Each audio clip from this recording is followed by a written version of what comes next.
going to start here, man. I want you to tell us about your journey, right? You are a man at this place in time that you were not last year or 5 or 10 years ago. Tell us about your journey and the reckoning points where you had to actually get to work on you. Would you be willing to share any of that? Oh yeah, man.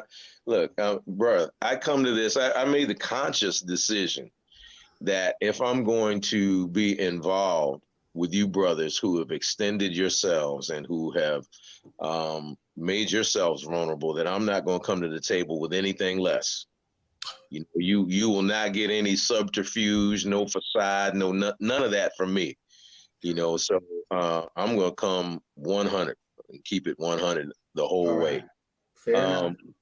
When I think about one of the pivotal reckoning points in my life, I was 41 years old, and we had become pregnant. A girl that I was casually dating, wasn't married to, casually dating, and I was 41 years old. I already had 3 children, and had a rough, rocky road with raising them and dealing with their mothers. I had two my ex-wife and another young lady that we had a child out of wedlock together. So I had 3, and then this 4th one came along, and I was kind of down about that. I had mixed feelings about it. I want to have another child out of wedlock. There was, I was involved at the time in ministry. So that was like a gut punch.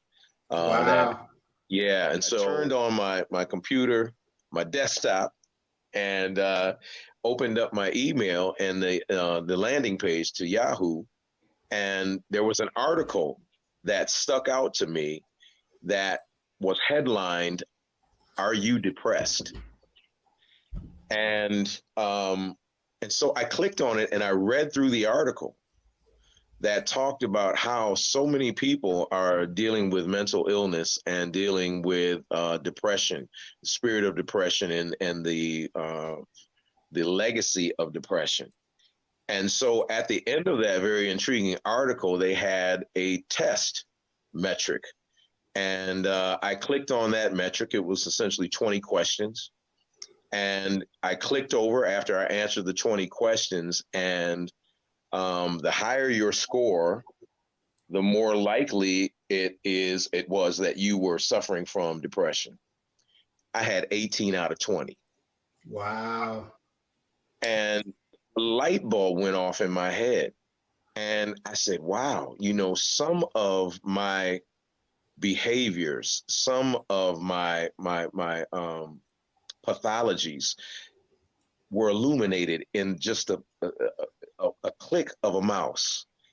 Just right away, it became evident to me that I had work to do to deal with, find out what was the genesis of this, and to understand how it had worked in a very surreptitious way, always in the background, like an operating system in my life, that was informing everything that I thought, everything that I did, everything that I touched, my relationships, and my work, everything. That this was operating in this very quiet backdrop kind of way throughout the entirety of my life.